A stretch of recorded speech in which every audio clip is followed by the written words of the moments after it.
I'm gonna rank all of the Kristen Hanna books that I've read on a scale from I almost cried to I was borderline going to check myself into a mental hospital because I could not stop crying for the life of me. Starting at number 11, Home Again. This book was actually great. I just feel like she could do better in terms of making me cry. At number 10, we have Firefly Lane.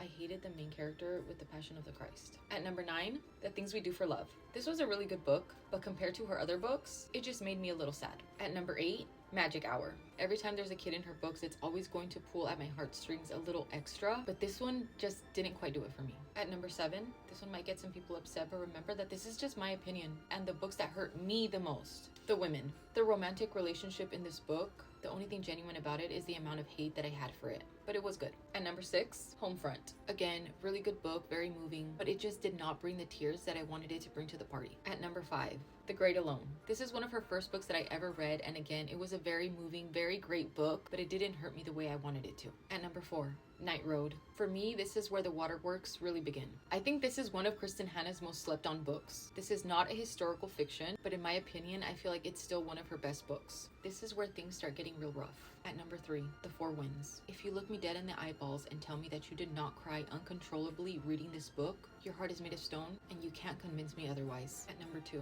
and this one is a fan favorite for a reason, The Nightingale. This one calls for a serious ugly cry. I actually have 2 copies of this one. This one Kristen Hanna sent to me and it's signed. So if my house ever catches on fire, this is one of the copies I'll be running back for. Now finally, at number 1, my day one real ones already know, Winter Garden. I still to this day can't think about this book too deeply without breaking into uncontrollable sobs. The next movie adaptation that they make, I really hope it's this one.